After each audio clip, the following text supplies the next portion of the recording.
நண்பர்களுக்கு வணக்கம். தமிழக அரசியல் எத்தனையோ விதமான மனிதர்கள் எல்லாம் பார்த்துருக்குது.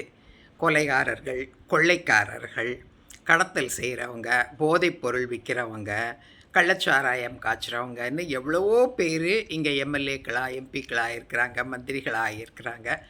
பல இந்த மாதிரி முன்னுதாரணங்கள் இருந்தாலும் கூட, ஒன்று ரொம்ப ஒரு விஷயத்தில் தமிழ்நாடு எப்போவுமே தெளிவாக இருந்திருக்குது. தீவிரவாதிகளோ இல்லாட்டி பயங்கரவாத கருத்துக்கள், தீவிரவாத கருத்துக்கள் உள்ளவங்க தமிழக அரசியலில் பெரும்பாலும் நுழையாமல் அது பாதுகாத்து வந்திருக்குது. ஆனால் இப்போது சமீப நாட்களாக இந்த மாதிரியான தீவிரவாத கருத்துக்கள், இனவாத, மதவாத, மொழிவாத, தீவிரவாத கருத்துக்கள் தமிழ்நாட்டு அரசியலில் ரொம்பவே மேலோங்கி இருக்கிறத நம்ம பார்த்துட்ருக்குறோம். இதுக்கு எல்லாத்துக்கும் ரொம்ப என்னமோ சொன்னாப்புல, இதுக்கு எல்லாத்தையும் விட மிக மோசமான ஒரு விஷயமா இந்த பயங்கரவாதிகளுடைய தொடர்புடைய அரசியல்வாதிகளும் இன்றைக்கி தமிழ்நாட்டு அரசியலில் இருக்கிறாங்க.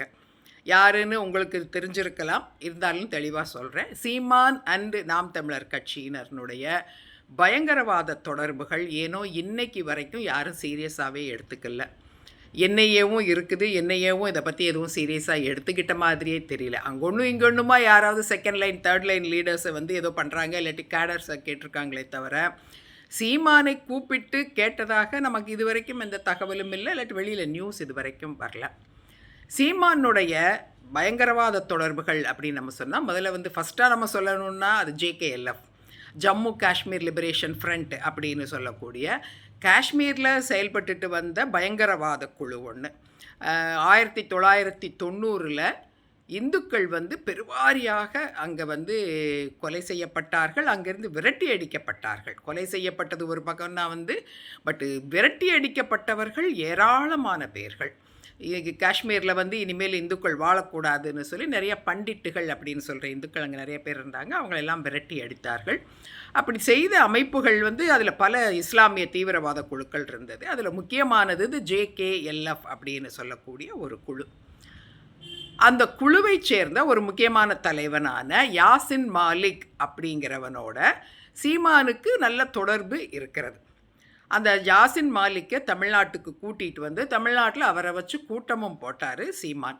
இப்போ யாசின் மாலிக் ஆனால் சிறையில் இருக்கார். அவருடைய தீவிரவாத தொடர்புகள் தெரிஞ்சு, முக்கியமாக தீவிரவாத நடவடிக்கைகளுக்கு அவர் பெரிய அளவில் பண உதவி செய்ததெல்லாம் வெளியில் அவர் பல கேஸுகளில் அவர் கைது செய்யப்பட்டு இன்றைக்கி ஜெயிலில் இருக்கிறாரு.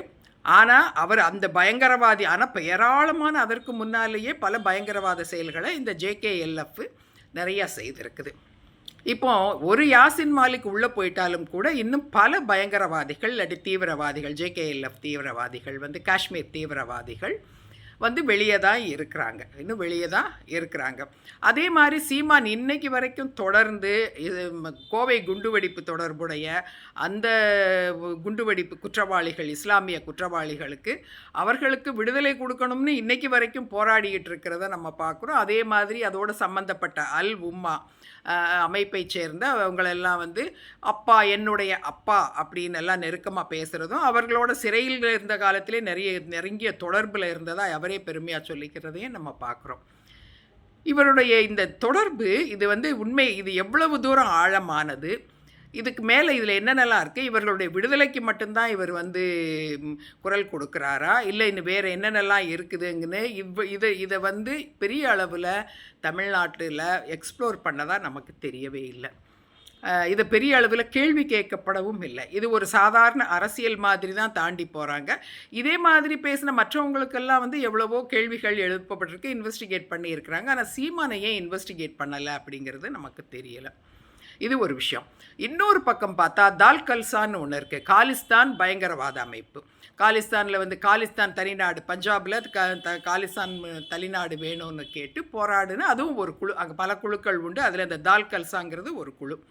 இது இப்போ விமானத்தையே ஹைஜாக்கெல்லாம் பண்ணவங்க, பல குண்டுவெடிப்பு சம்பவங்களில் பஞ்சாபில் ஈடுபட்டவங்க இவங்க. ஆனால் இந்த குரூப்போட சீமானுக்கு தொடர்பு இருக்குது. அந்த குரூப்பை சேர்ந்தவர்களை 2023 நினைக்கிறேன், 23 24 இல்லையோ தியாகி சங்கரலிங்கம் நினைவு கருத்தரங்குக்கு சென்னைக்கு அவங்கள அழைத்துட்டு வந்து அவர்களை வந்து சீஃப் கெஸ்டெல்லாம் வச்சு இவர் விழா நடத்துகிறார், இங்கே கூட்டம் போடுறார். ஒரு பயங்கரவாத குழுவோட சீமானுக்கு எவ்வளோ என்ன மாதிரியான தொடர்பு இருக்குது. அதே மாதிரி இதே தால்கல்சா அமைப்பு அங்கே வந்து பஞ்சாபில் வந்து இது பண்ணுறாங்க, லூதியானாவில் ஒரு இது மீட்டிங் போடுறாங்க, கூட்டம் நடக்குது. ஆனால் இண்டோர் கூட்டம், வெளியில் வந்து கூட்டம் இல்லை, இண்டோர் கூட்டம் நடக்குது. அதுக்கு இவருக்கும் அழைப்பு வருது, இவரும் போயிட்டு போகிறாரு. அதுக்கப்புறமா சும்மா வந்து பேருக்கு வெளியில் நின்று அங்கே போனதுக்கு ஏதோ ஒரு வீடியோ எடுக்கணும் இல்லை யூடியூப்பில் போடுறதுக்குன்னு கடத்தெருவில் ஒரு கடையில் உட்காந்து அங்கே வந்து ஒரு சின்ன மீட்டிங், அப்போ ஒரு 10 பேரை வச்சு ஒரு மீட்டிங் போட்டு அதையும் வீடியோ போடலாம் எடுத்து போடுறாங்க. ஆனால் இவர்களுக்கு தால்கல்சா அமைப்போட நெருங்கிய தொடர்பு இருக்குங்கிறதுல நமக்கு சந்தேகமே இல்லை, அந்த தொடர்புகளும் இருக்குது. இது போக நாகாலாண்டில் இருக்கிற தீவிரவாத குழுக்களோடையும் இவர்களுக்கு தொடர்பு இருக்குது. இது சீமான் மட்டும் இல்லை, சீமான் கட்சியில் இருக்கிற பலர் நாகாலாண்டுக்கு போயிருக்காங்கன்னு தெரியுது.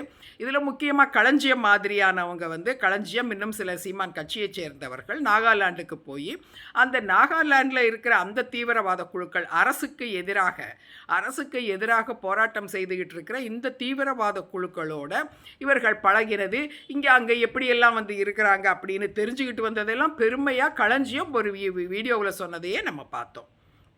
நாகாலாந்து தீவிரவாதிகளோடையும் இவங்களுக்கு தொடர்பு இருக்குது. அதே மாதிரி இந்த சங்கரலிங்கம் நினைவு கருத்தரங்குக்கு வந்தவர்களில் இந்த தால்கல்சாங்கிற காலிஸ்தான் தீவிரவாத குழு மட்டும் இல்லை, அது தீவிரவாத குழுன்னு சொல்கிற பயங்கரவாத குழு, பாம்பு வச்சவன் பிளேன் ஹைஜாக் பண்ணவங்களாம் நம்ம வெறும் தீவிரவாதின்னு மட்டும் சொல்ல முடியாது இல்லையா, பயங்கரவாதிகள். இந்த குழுவோட இன்னும் அஸ்ஸாம், மணிப்பூர், மேகாலயாவை சேர்ந்த அந்த தீவிரவாத குழுக்களும் வந்திருந்தாங்க. அவர்களும் அரசுக்கு எதிர்த்து போராட்டம் பண்ணுறவங்க.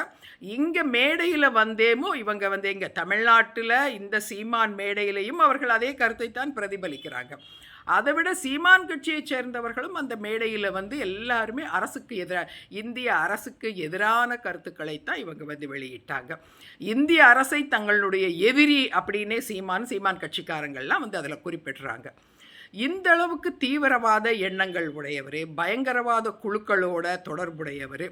இதில் அதே மாதிரி இன்னொன்னையும் சொல்லணும், இதில் வந்து எல்டிடியோடவும் இவருக்கு நெருங்கிய தொடர்பு இருக்கிறது அப்படிங்கிறதையும் நம்ம சொல்லித்தான் ஆகணும் இந்த நேரத்தில்.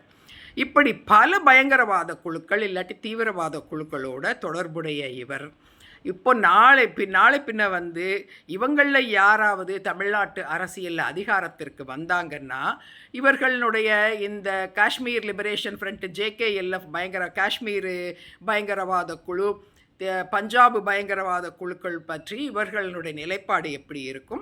அவர்கள் வந்து இப்போ மீட்டிங்கு மட்டும் வர்றவங்க, அதுக்கப்புறமா வந்து எப்போவுமே தமிழ்நாட்டில் வந்து இவங்க டேரா போடுவாங்களா? அன்னைக்கு தமிழ்நாட்டு அரசியலில் என்ன மாதிரியான மாற்றங்கள் ஏற்படும்? தமிழக மக்களுடைய நலன்களுக்கு எவ்வளவு மோசமான பின்விளைவுகளை எல்லாம் வந்து இது ஏற்படுத்தும் அப்படிங்கிறது இது மிக பயங்கரமான ஒரு கேள்விக்குறி. இதை பற்றி ஏன் வந்து மத்திய அரசும் சரி மாநில அரசும் சரி பெரிய அளவில் நடவடிக்கை எடுக்கலைன்னு தெரியல. ஒருவேளை இதெல்லாம் வந்து இந்த ஃப்ளையிங் அண்டர் த ரடார்ம்பாங்க, அவங்களுடைய கவனத்திற்கு வராமலேயும் இவங்க இந்த ஹால் மீட்டிங்குகளில் போடுறது, தனிப்பட்ட முறையில் போய் அங்கே சந்திச்சுட்டு வர்றது, இந்த மாதிரியான விஷயங்கள் மட்டும் நடக்கிறதுனால இது அரசின் கவனத்திலிருந்து தப்பிருச்சா, இல்லை என்னையே இதெல்லாம் உண்மையிலேயே இதெல்லாம் தெரியாதா அப்படிங்கிறது நமக்கு உண்மையிலே ஆச்சரியமாக இருக்குது. ஆனால் ஒன்று மட்டும் நிச்சயம், சீமான் நாம் தமிழர் கட்சியை மாதிரி இந்த பயங்கரவாதங்களுடைய தொடர்பு இருக்கிறவங்க, தீவிரவாத தொடர்பு இருக்கிறவர்கள் அரசியலிலிருந்து அறவே ஒழித்து கட்டப்பட வேண்டியவர்கள். இவர்களால் தமிழ்நாட்டிற்கும் தமிழக அரசியலுக்கும் தமிழக மக்களுக்கும் மிகப்பெரிய கேடு விளையும் அப்படிங்கிறதுல எந்த சந்தேகமும் இல்லை. இவர்களை அரசியலிலிருந்தே துடைத்து எறிய வேண்டும்.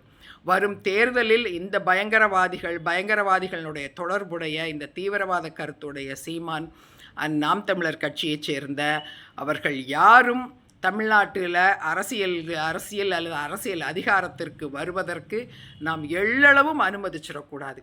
அது நம்ம தலையில் நம்மளே கொள்ளிக்கட்டையால் சொரிஞ்சுக்கிற மாதிரி. தயவு செய்து அதை யாரும் செய்திடாதீர்கள்.